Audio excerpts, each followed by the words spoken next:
Hello students, welcome to our YouTube channel. तो कैसे हो आप सब। आज हम क्लास 12 का एक और चैप्टर स्टार्ट करने जा रहे हैं। तो थंबनेल देख के आपको पता चली गया होगा आज का चैप्टर। तो हम चैप्टर जो स्टार्ट करने जा रहे हैं वो है ऑल्टरनेटिंग करंट। बेसिकली ये जो चैप्टर है काफी इंपॉर्टेंट चैप्टर होने वाला है और इंटरेस्टिंग होने वाला है। तो चलिए स्टार्ट करते हैं हम।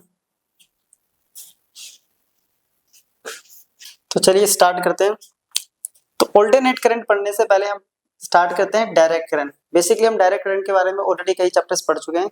ये डायरेक्ट करंट जो होता है, अभी तक जितने भी चैप्टर्स में हमने पढ़ा उसमें सब डायरेक्ट करंट के बारे में पढ़ा था। बेसिकली जो डायरेक्ट करंट होता है ये वो करंट है जो बेसिकली बैटरी या सेल से फ्लो होता है। तो इसे कहते हैं डायरेक्ट करंट। डायरेक्ट क्यों कहते हैं? क्योंकि इसकी डायरेक्शन कैसी होती है? सेम, यूनि डायरेक्शनल, एक डायरेक्शन में फ्लो होता है और प्लस मैग्नीट्यूड भी इसका कांस्टेंट रहता है। क्लियर? फॉर एग्जांपल ये एक सर्किट बना रहा हूं, सर्किट से समझते हैं।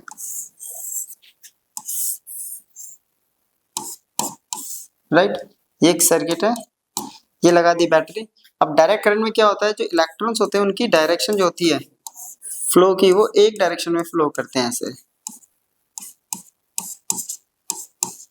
इसलिए इसको कहते हैं direct current.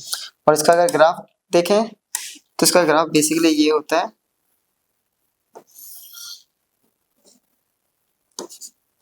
Time versus I या ईएमएफ का ग्राफ बनाएंगे तो वो रहेगा इसका parallel to time.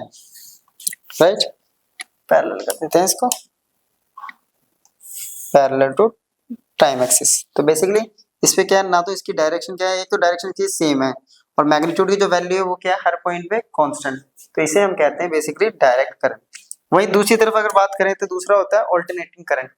Alternating current जो होता है, जो एक फिक्स टाइम इंटरवल के बाद अपनी डायरेक्शन चेंज करता है और साथ साथ इसका मैग्नीट्यूड जो है वो कंटिन्यूअसली चेंज होता रहता है।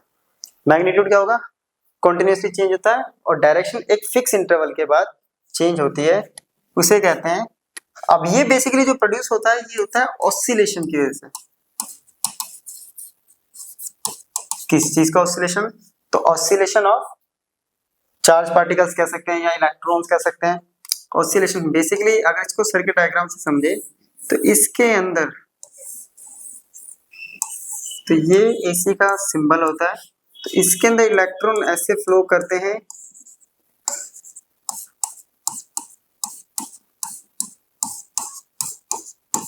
बट ये तो डायरेक्ट हो गया। अगर सेम डायरेक्ट उसी टाइम पे इलेक्ट्रॉन ऐसे भी फ्लो करते हैं, यानी ऐसे भी मूव करते हैं। तो इलेक्ट्रॉन का जो मूवमेंट रहती है बेसिकली इसमें रहेगी, ये ऐसे ये ऐसे, यानी ऑसिलेट करते रहेंगे ये सेम टाइम पे।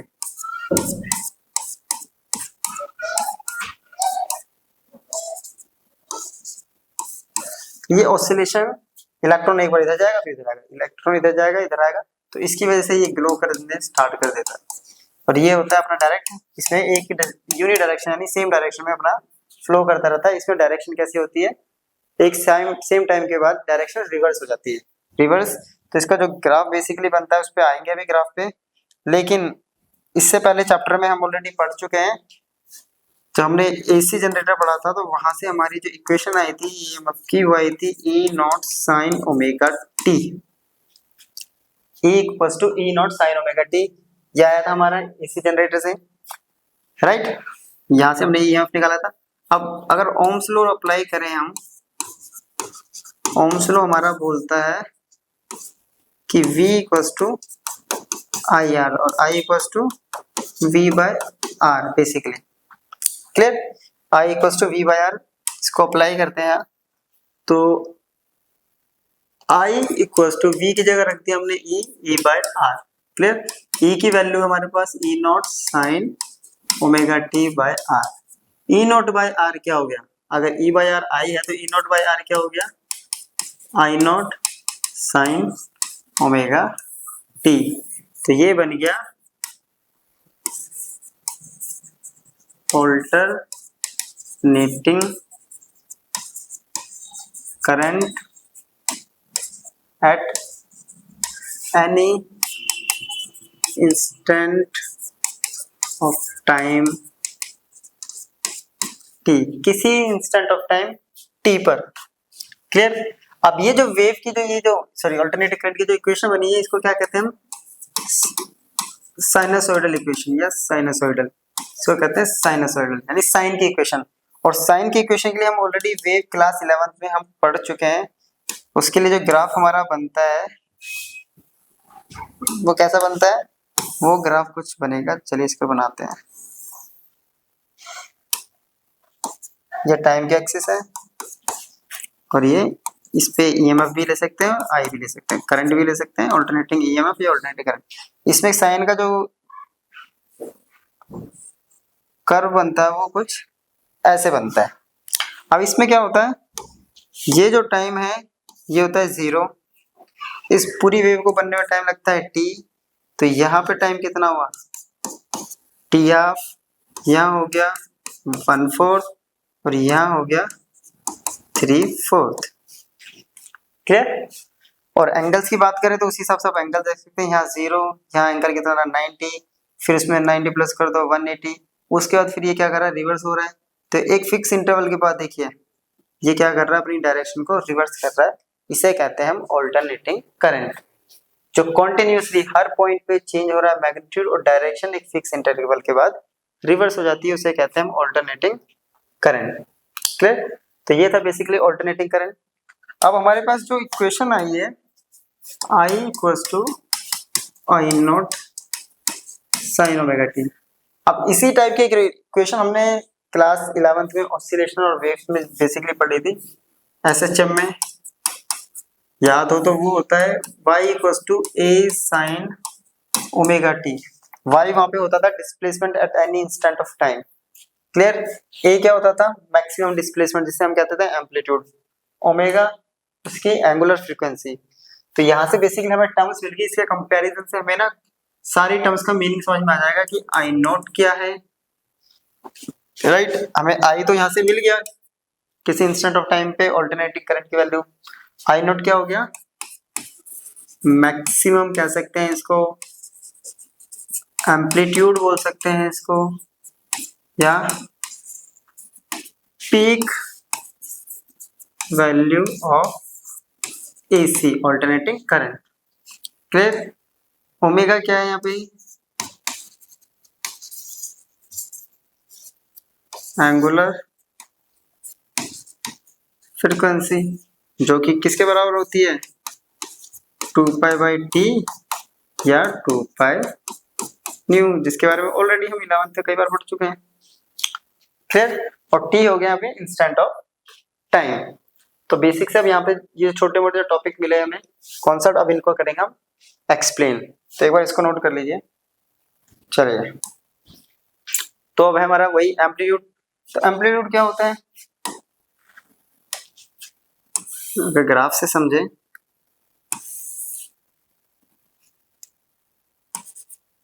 एक तरफ ले लिया हमने I और एक तरफ ले लिया हमने T। राइट, ये हो गया, यहाँ तक टाइम लिया T, ये हो गया T/2, T/4, 3T/4, 0। ठीक है। अब एम्पलीट्यूड क्या होता है, एम्पलीट्यूड बेसिकली है ये इसे कहते हैं हम एम्पलीट्यूड। एम्पलीट्यूड क्या होता है, maximum value of alternating current. इस ऑल्टरनेटिंग करंट की जो मैक्सिमम वैल्यू है, अब ये मैक्सिमम वैल्यू इस साइड भी हो सकती है और इस साइड, आइदर साइड यानी बोथ साइड, दोनों में से जो भी इसकी मैक्सिमम वैल्यू होगी। नेगेटिव तो अपने को क्या बता रहा है, उसकी डायरेक्शन को रिप्रेजेंट कर रहा है। तो ये जो मैक्सिमम वैल्यू है ये कहलाता है हमारा एम्पलीट्यूड। और ये जो वैल्यू है यहाँ से लेके यहाँ तक, ये सारी कहलाती है हमारी instantaneous value, it means I. Clear. फिर दूसरा आता है हमारे पास टाइम पीरियड। अब टाइम पीरियड क्या होता है, जैसे ये कितनी वेव बन रही है, यहाँ पे अगर वेव की टर्म देखें तो यहाँ पे ये एक वेव बन रही है। ठीक है, ये एक वेव कितने टाइम में बन रही, टी टाइम में। तो टाइम पीरियड का मतलब है, मान लेते हैं हम 1 सेकंड में ये जो वेव्स बनी है 1 सेकंड में, नंबर ऑफ वेव्स यहाँ पे कंप्लीट हो जाएंगे, कंप्लीटेड इन, या number of cycles completed by an alternating current in 1 second. 1 second में कितनी यहाँ पे बेसिकली ऑल्टरनेट करंट की साइकिल कंप्लीट हो रही है 1 2 3 4 और ये 5, 1 2 3 4 5। अब एक सेकंड में जितनी साइकिल कंप्लीट करिए, यानी एक साइकिल को कंप्लीट करने में लिया, जैसे यहाँ से लेके यहाँ तक एक साइकिल को कंप्लीट करने में जो टाइम लिया वो तो हो गया हमारा टाइम पीरियड। क्लियर? एक सेकंड में यानी एक वेव कंप्लीट करी, अब एक वेव को कंप्लीट करने में टाइम लिया t, ये कहलाता है टाइम पीरियड। फिर दूसरा टॉपिक है जो हमारा नेक्स्ट में करेंगे कि एक सेकंड के अंदर कितनी साइकिल कंप्लीट हुई है, वो कहलाती है हमारी बेसिकली फ्रीक्वेंसी। क्लियर हुआ? टाइम पीरियड, टाइम पीरियड का मतलब एक वेव कंप्लीट करने में लिया गया समय, वो तो हो गया टाइम पीरियड। और फ्रीक्वेंसी होता है एक सेकंड में कितनी कितनी वेव्स वो कंप्लीट कर रहा है, कितनी साइकिल्स कंप्लीट कर रहा है, वो कहलाता है फ्रीक्वेंसी, जो कि हमारी यही है, यानी नंबर ऑफ साइकिल, जो अभी पीछे डायग्राम हमने बनाया है ऐसे कि एक सेकंड में वो ऐसे कितनी वेव्स बना रहा है, वो कहलाता है फ्रीक्वेंसी। क्लियर? अब फ्रीक्वेंसी का सिंबल होता है टी। मान लेते हैं कि वो एक साइकिल कंप्लीट कर रहा है टी टाइम में, तो फ्रीक्वेंसी बन गया 1/t। ऐसा यूनिट हमें पता है होती है हर्ट्ज, इसको HZ से। और फ्रीक्वेंसी और ओमेगा के बीच हम ऑलरेडी रिलेशन पढ़ चुके हैं, ओमेगा इक्वल टू होता है 2πu, ये 11th में पढ़ चुके हैं। क्लियर? ये बेसिक से टॉपिक से जो हम 11th में भी ऑलरेडी पढ़ चुके हैं। क्लियर हुआ यहाँ तक? चलिए, अब जो टॉपिक्स हैं वो बेसिकली हमारे यहाँ से स्टार्ट होंगे, यहाँ से। अब हमें क्या करना है, मेन टॉपिक जो है यहाँ से स्टार्ट होने वाला है हमारा। तो पहला टॉपिक है average value of N AC in one complete cycle. एक कंप्लीट साइकिल में, यानी एक पूरा कंप्लीट करने में से, एक ऊपर क्रस्ट और एक नीचे ट्रफ कंप्लीट करने में, कंप्लीट जो हुआ उसके अंदर कितनी वैल्यू होगी, किसकी? एसी की। तो वो हमें फाइंड आउट करना है। चलिए स्टार्ट करते हैं।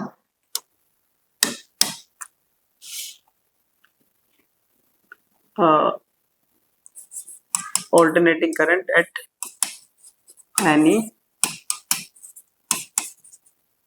Instant of time. किसी इंस्टेंट ऑफ टाइम पे एसी की वैल्यू होती है I equal to I0 sin omega t। Clear? अब बेसिकली हमें करंट निकालना है, तो करंट के लिए सबसे पहले हम निकाल लेते हैं चार्ज। अगर हमें पता हो इजीली कि चार्ज कितना फ्लो हो रहा है, तो उस चार्ज की हेल्प से हम करंट निकाल सकते हैं। तो हम मान लेते हैं कि स्मॉल चार्ज फ्लो हो रहा है, small amount of charge flow in small time dt। अब चार्ज का फॉर्मूला होता है अपने पास, charge equals to I into T. ये हमने पढ़ा है पीछे चैप्टर में, I equals to dq by dt। तो dq equals to I dt, I की वैल्यू यहाँ से पुट कर देते हैं, ये आ गया I0 sin omega t dt, ये आ गया tq। क्लियर? यहाँ तो हो गया। अब स्मॉल चार्ज निकल गया, तो टोटल चार्ज कितना आएगा? Total charge flow in one complete cycle. Clear? अब एक कंप्लीट साइकिल में बेसिकली टाइम कितना होता है, अगर यहाँ पे हम इंटीग्रेशन करेंगे, कंप्लीट कर ले, तो यहाँ से ये हो जाएगा और यहाँ से I0 sin omega t dt।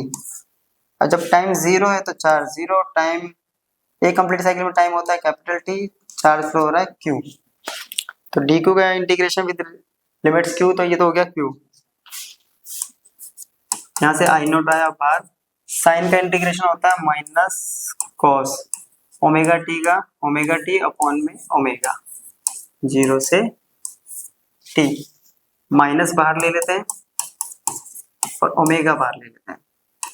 Limits put करते हैं, कॉस ओमेगा की वैल्यू होती है अपने पास 2π/t इंटू, इसको t के टर्म में इसलिए क्या है, इजीली सॉल्व हो जाएगा। लिमिट पुट कर दी t, अपर लिमिट, फिर कॉस 2π/t, फिर लोअर लिमिट है अपने पास 0। क्लियर? यहाँ टी से टी कैंसिल आउट हो गया।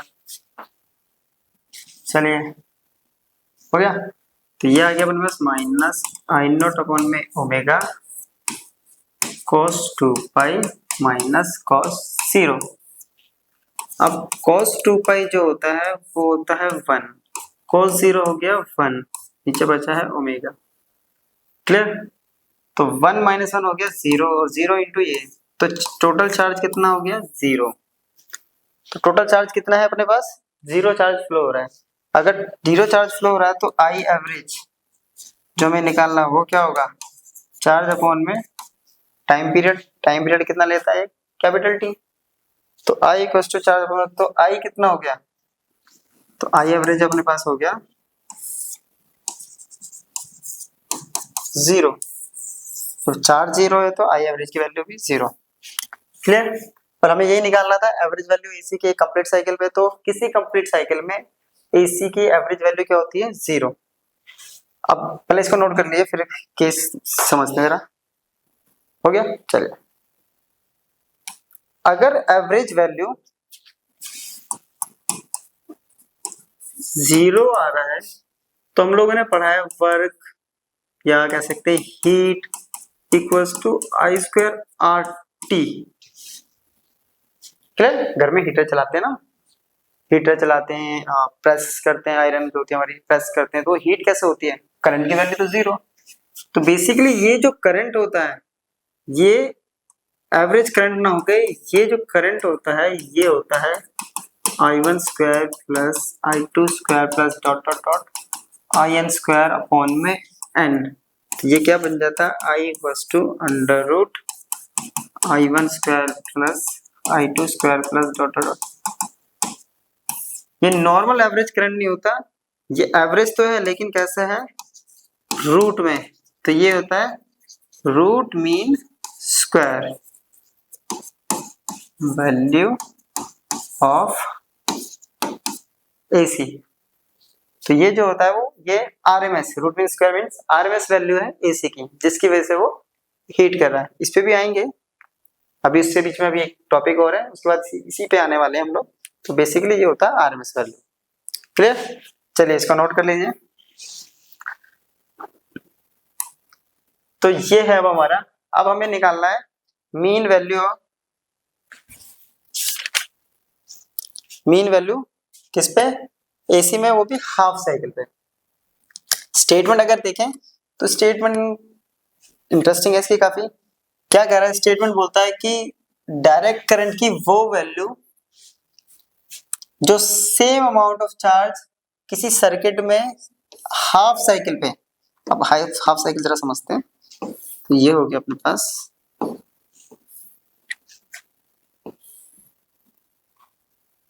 क्लियर। एक डायरेक्ट करंट क्या है, same amount of charge flow कर रहा है हाफ साइकिल पे, ये है half cycle T time.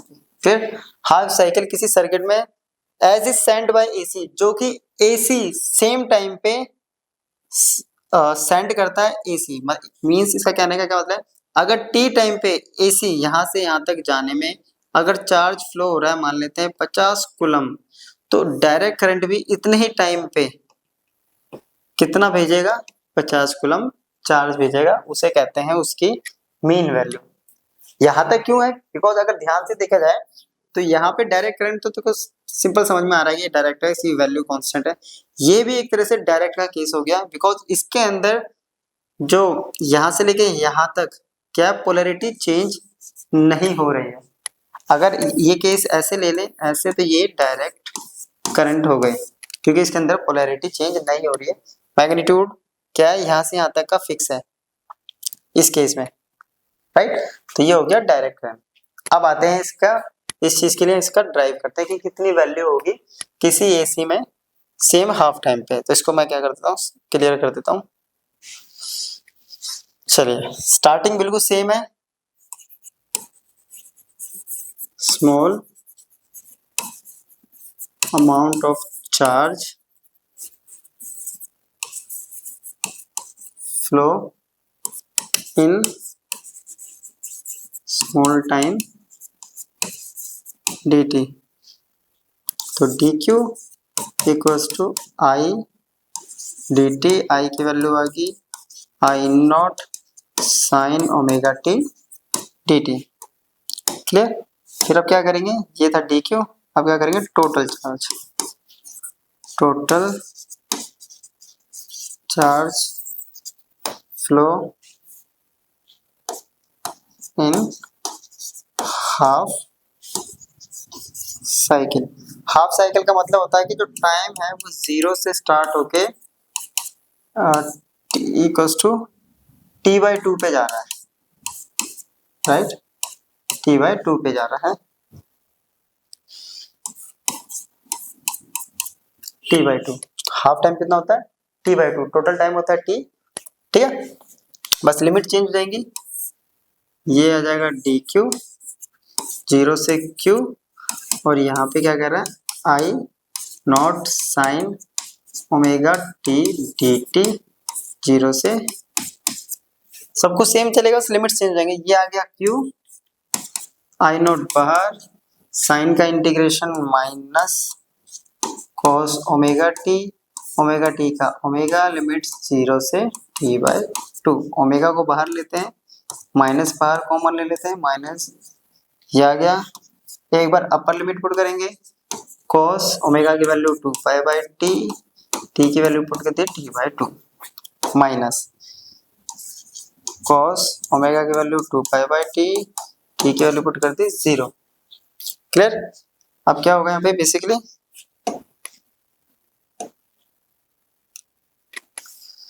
To से टू डिवाइड, टी से टी डिवाइड, ये हो गया 0, ये बचा कॉस 2 पाई, तो क्यू की वैल्यू अपने पास आ रही है minus I naught by omega cos 2 pi minus cos 0, ठीक है। सॉरी 2 से 2 भी गया तो कॉस पाई बचा, ये cos pi minus cos 0। Cos pi अपने पास हमें पता है, कॉस पाई होता है -1 और कॉस 0 1, तो ये माइनस माइनस प्लस -2, और ये -2 का माइनस माइनस ये प्लस आ गया, तो क्यू आ गया 2i omega naught by omega. तो एक बार जरा इसको देखिए, हो गया। चलिए ये आ गया 2i ओमेगा नॉट। अब क्या कह रहा है, सेम चार्ज फ्लो कर रहा है हमारा हाफ साइकिल पे, है ना, तो हम मान लेते हैं कि हमारा जो हाफ टाइम पीरियड पे जो करंट है वो हो गया हमारा, ये हो गया हमारा mean value of AC over half cycle. Clear. अब यहां से कितना जाएगा, charge equals to I M by T होता है, तो आई एम इंटू टी होता है, सॉरी टी बाई 2। क्लियर। और पीछे चार्ज की वैल्यू आई है अपने पास, वो आई है 2 I naught by omega equals to I M into T by 2। Clear. और टी भी बचाएगा ना। चलो ये आ गया। अपने को क्या निकालना है, बेसिकली आई एम निकालना है। अब इस आई एम को देखते हैं हम, तो आई एम यहाँ छोड़ देते हैं और बाकी सारी वैल्यू को यहाँ लेंगे। ये आ गया 2 I naught by omega as it is, ऊपर आया 2, नीचे आया कैपिटल टी। ओमेगा को सब्स्टिट्यूट कर देते हैं हम, ओमेगा इक्वल टू होता है 2 पाई बाई टी, तो ये आ गया इधर और टी ऊपर इंटू 2 पाई बाई टी। अब यहाँ देखिए क्या हो रहा है, टी से टी डिवाइड, 2 से 2 डिवाइड, तो ये कितना आ गया 2 I naught by pi, right. तो ये रिलेशन आ गया आई एम का। वैल्यू पुट करेंगे 2 और पाई की, डिवाइड करके वैल्यू हमारे पास इसकी बेसिकली आती है 0.637 टाइम्स ऑफ आई नॉट। तो ये होगी हमारे पास मीन वैल्यू किसी एसी के हाफ साइकिल पे। तो हाफ साइकिल पे कोई वैल्यू मिल रही है हमें, बट जैसे हम कंप्लीट साइकिल करते हैं तो वहाँ करंट की वैल्यू क्या हो जा रही है 0। तो ये बेसिकली इनमें थोड़ा सा एक डिफरेंस हो गया। ठीक है, चलिए नोट कर लीजिए।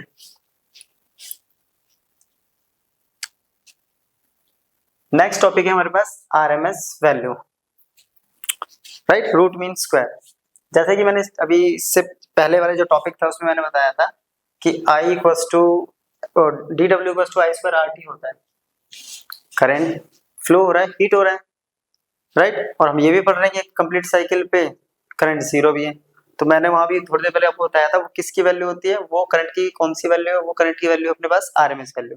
तो बेसिकली आरएमएस वैल्यू क्या होता है, एसी करंट की या डीसी करंट की वो वैल्यू जो same amount of heat generate कर रहा है गिवन, सॉरी रजिस्टर की स्पेलिंग यहाँ गलत हो गई है, यह है गिवन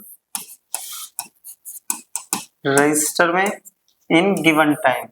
जैसा कि कोई एसी करता है सेम सर्किट में सेम टाइम पर, यानी एसी का इफेक्ट मान लेते हैं हम टी टाइम पे कंप्लीट साइकिल के लिए निकाल रहे हैं, एसी का इफेक्ट टी टाइम पे अगर वो हीट जनरेट कर रहा है 10 जूल, तो टी टाइम पे डायरेक्ट करंट भी कितना हीट जनरेट करेगा, वो 10 जूल। क्लियर। तो बेसिकली यहाँ पे हमें किसके बारे में पढ़ना है, यहाँ हमें पढ़ना है वर्क के बारे में। क्लियर। अभी तक जो हम कर रहे थे कैलकुलेट वो कर रहे थे चार्ज और करंट, अब यहाँ हम लेके चलेंगे वर्क से। तो वर्क से स्टार्ट करते हैं। तो वर्क देखिए, स्मॉल अमाउंट ऑफ वर्क कितना होगा,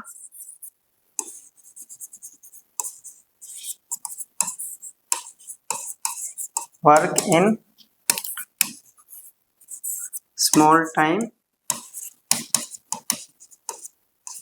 dt। अभी पढ़ा था वर्क इक्वल टू क्या होता है, basically I square R dt। Clear. और आई की वैल्यू होती है अपने पास I naught sine omega T. तो इसकी वैल्यू जब I naught sine omega T put करेंगे तो क्या आएगा, I naught sine square omega T R T T. Clear. I naught sine square omega T R D T. Clear. यहां से ये और ये तो आ गया कांस्टेंट, अगर इंटीग्रेशन करेंगे इसमें सब टोटल वर्क निकालेंगे, total work done in one complete cycle. चलिए अब टोटल वर्क डन में ये तो हो गया W इंटीग्रेशन में, ठीक है। ये अपने पास आ गया आई नॉट का स्क्वायर और R आ गया कांस्टेंट, तो अंदर बच गया sign square omega T D T 0 से t। अब साइन स्क्वायर ओमेगा टी का इंटीग्रेशन करना पॉसिबल नहीं है, तो इसको हम कन्वर्ट करेंगे, राइट। इसका एक फॉर्मूला होता है साइन स्क्वायर ओमेगा टी का 1 minus cos 2 omega T by 2। तो उसी में हम इसको कन्वर्ट कर रहे हैं 1 minus cos 2 omega T by 2 two D T 0 से t। यहाँ से 2 बाहर कॉमन ले लेते हैं, तो आई नॉट स्क्वायर आर बाय 2, 1 का इंटीग्रेशन हो गया t, लिमिट पुट कर दी 0 से t, माइनस कॉस का इंटीग्रेशन होता है साइन 2 ओमेगा टी का 2 ओमेगा और नीचे आ गया 2 ओमेगा, लिमिट पुट कर दी 0 से t, bracket close. Limits put करते हैं, t माइनस 0 1/2 ओमेगा बार, इसकी वैल्यू पुट करते हैं साइन 2 ओमेगा की value 2 pi by T into limits put कर दी टी बच गया था, लिमिट पुट कर दी T minus sine 2 into 2 pi by T, T की जगह आ गया 0। क्लियर। अगर इसको देखें तो ये वैल्यू बची है अपने पास t माइनस 0, t से t खत्म, ये आ गया 4 पाई और वहां पे आ गया साइन 0। तो वैल्यू क्या क्या बची है अपने पास, ये आया आई नॉट स्क्वायर आर अपॉन में 2 इंटू टी माइनस 0 आ गया 2 t minus 0 t minus 1/2 omega बचा था, यहाँ बचा है साइन 4 पाई और यहाँ बचा है साइन 0। अब I naught square by T, sine 4 pi होता है 0, साइन 0 होता है 0, तो 0 माइनस 0 ये हो गया पूरा का पूरा 0। तो अपने पास बेसिकली ये आ गया I naught square R T upon में 2। तो ये आ गई, ये आया वर्क डन, इक्वेशन फर्स्ट। अब डेफिनेशन हमारी क्या कहती है, बेसिकली अगर डेफिनेशन देखें तो अकॉर्डिंग टू डेफिनेशन, अपनी जो डेफिनेशन करंट क्या आती है, स्टेडी करंट जो होता है या डायरेक्ट, स्टेडी या direct current do the same work, right. तो डायरेक्ट करंट का वर्क कितना होगा, आई स्क्वायर आर ये कंप्लीट स्क्वायर में टी, राइट।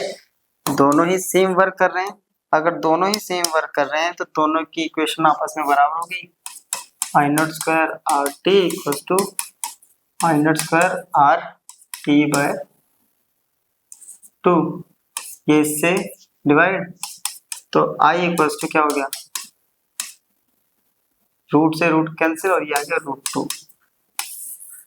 अब ये जो आई की वैल्यू होती है, ये वैल्यू होती है आरएमएस वैल्यू। तो इसको हम ये लिख सकते हैं I RMS equal to I naught by √2। और इसको अगर सॉल्व कर देंगे तो सिंपल हमें पता 1/√2 होता है 0.707 टाइम्स ऑफ आई नॉट। ये होती है आरएमएस वैल्यू, पीक वैल्यू के 1/√2 या 1/√2 टाइम्स ऑफ पीक वैल्यू, या simply 0.70 times off peak value या एम्पलीट्यूड करंट। क्लियर, ये तो हो गया करंट का। अब इससे हम बनाते हैं ईएमएफ की इक्वेशन,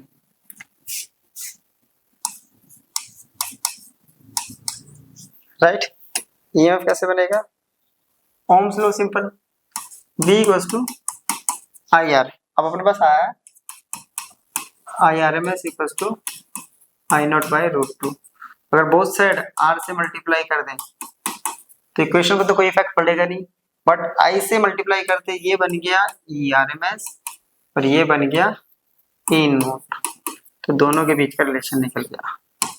और अगर सॉल्व कर देंगे 0.707 ई नोट, तो ये हो गया हमारा ई आर एम एस।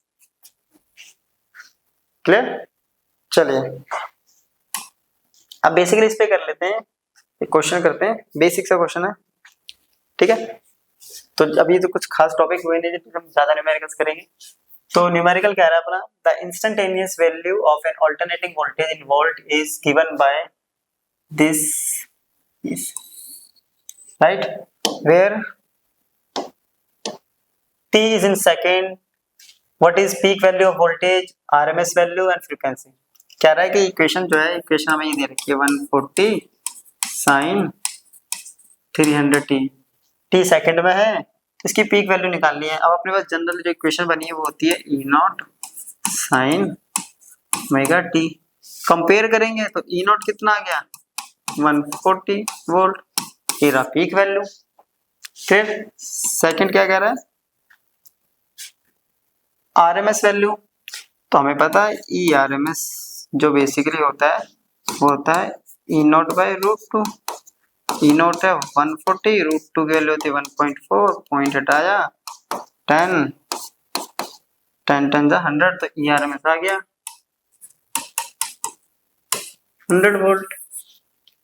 फिर तीसरा कह रहा है फ्रीक्वेंसी, अब यहाँ से कंपेयर करेंगे तो ओमेगा इक्वल्स टू कितना आ रहा है 300, ये तीसरा पार्ट है इसका, और ये होता है 2 पाई न्यू इक्वल्स टू 300, तो न्यू इक्वल्स टू 300 अपॉन में 2 पाई, डिवाइड कर देंगे आंसर निकल जाएगा। क्लियर, तो ये था बेसिकली, ठीक है। तो बेसिकली ये थी हमारी आज की लेक्चर वीडियो, ठीक है, जो हमने कवर करी है। हमारा बेसिकली जो हमने इंट्रो पढ़ा है अल्टरनेटिंग करंट का, इसमें 3 छोटे छोटे से टॉपिक करे हमने, एवरेज वैल्यू, हाफ साइकिल पे, कंप्लीट साइकिल पे, और उसके बाद आरएमएस वैल्यू, ठीक है। तो नेक्स्ट क्लास में इससे आगे टॉपिक को कवर करेंगे, तो तब तक के लिए गुड बाय, अब मिलते हैं हम नेक्स्ट वीडियो में।